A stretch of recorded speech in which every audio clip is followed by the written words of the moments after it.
আজ আপনাদেরকে আমি একটা ম্যাজিক শিখিয়ে দেব, যে ম্যাজিকটা আপনাকে এগিয়ে যেতে এবং প্রতিদিন ভালো রাখতে, সুখী রাখতে, বিপদ আপদ থেকে রক্ষা করতে সাহায্য করবে। সেই ম্যাজিকটা হলো প্রতিদিন বাবা মাকে সালাম করবেন এবং জড়িয়ে ধরবেন।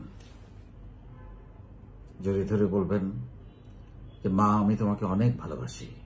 বাবা, আমি তোমাকে অনেক ভালোবাসি। দেখেন কেমন লাগে, তাদের চোখের অনুভূতিটা একটু দেখেন, তাদের শিহরণ দেখেন, তাদের চোখের টলমল পানি দেখেন, আপনার ভেতরের অনুভূতিটা দেখেন কেমন লাগে।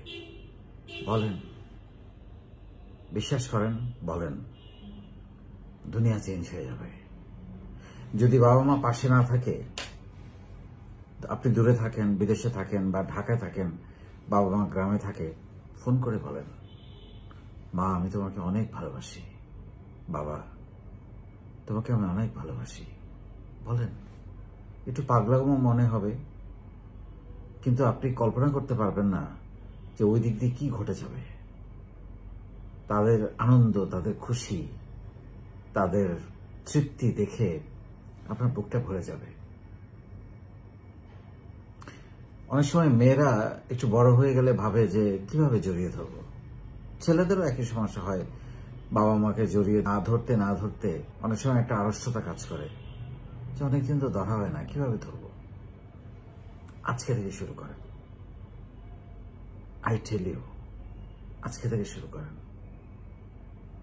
যেদিন হারাবেন, যেদিন মারা যাবে তারা, আফসোসের সীমা থাকবে না। আহারে, আমি তো আমার মাকে একটু জড়িয়ে ধরলাম না, আমার বাবাকে একটু জড়িয়ে ধরা হলো না।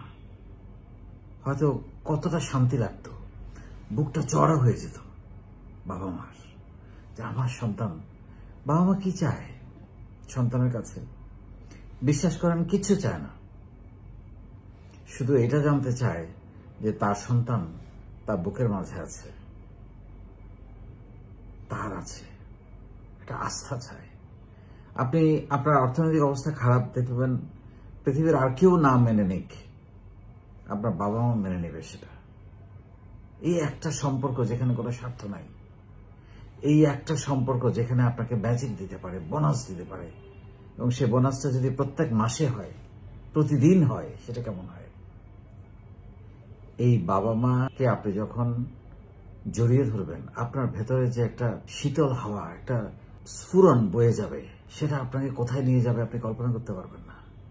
আমরা অনেক সময় অনেক কাজ করি, অনেক কষ্ট করি, অনেক পরিশ্রম করি, তারপরে যেন কিছু একটা হচ্ছে না, কোথায় যেন আটকে আছে। দেখেন মাথার উপর বাবা মার দোয়া আছে কিনা, চেক করেন।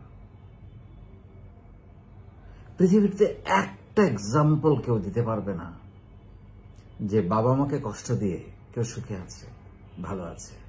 হ্যাঁ, তার টাকা পয়সা হতে পারে, কিন্তু খোঁজ নিয়ে দেখেন ভালো নাই, সুখে নাই, ফ্যামিলি ব্রোকেন, বাচ্চা কাচ্চারা নানান বিপদ আপদের মধ্যে থাকে, নিজে ব্যাপকভাবে অসুস্থ।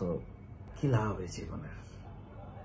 বাবা মাকেই যদি ভালো না বাসা যায়, আমি তো বলবো তারা ভাগ্যবান সন্তান যাদের বাবা মা বেঁচে আছে এবং যারা বাবা মাকে সেবা করার সুযোগ পেয়েছে জীবনে।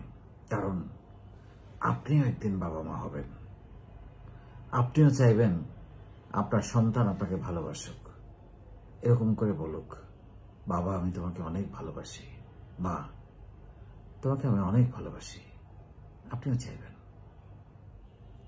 আপনি যেটা আশা করেন ভবিষ্যতে, সেটা আপনি আপনার বাবা মার জন্য করছেন না কেন?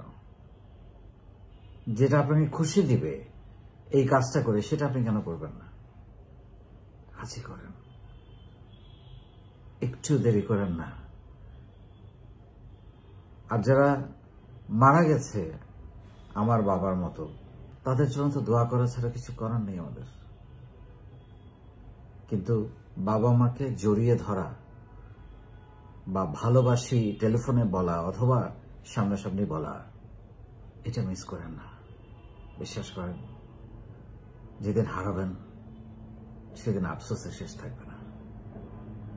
এই বাবা মার দোয়া, বাবা মার প্রতি ভালোবাসা আপনাকে প্রতিদিন এগিয়ে নিয়ে যাবে। একটু একটু করে, এবং এটা একটা অভ্যাসে পরিণত হবে আপনার এগিয়ে যাওয়া। আপনাকে দুর্ঘটনা থেকে বাঁচাবে, অসুখ থেকে বাঁচাবে, বড় বিপদ থেকে বাঁচাবে বাবা মা দোয়া। এটা ম্যাজিক। এর থেকে বড় জাদু তো পৃথিবীতে আর কিছু নাই। ম্যাজিকের মতো কাজ করে এটা। আমার জীবনে করেছে, আপনি দেখেন আপনার জীবনও করছে, হয়তো খেয়াল করছেন না, কারণ আপনি আপনার বাবা মাকে ভালোবাসেন, একটু বেশিই ভালোবাসেন। ভালো যখন বাসেনি, একটু বেশি করেই ভালোবাসেন, যাতে তারা সুখ পায়, আনন্দ পায়, খুশি পায়, শান্তি নিয়ে মারা যায়।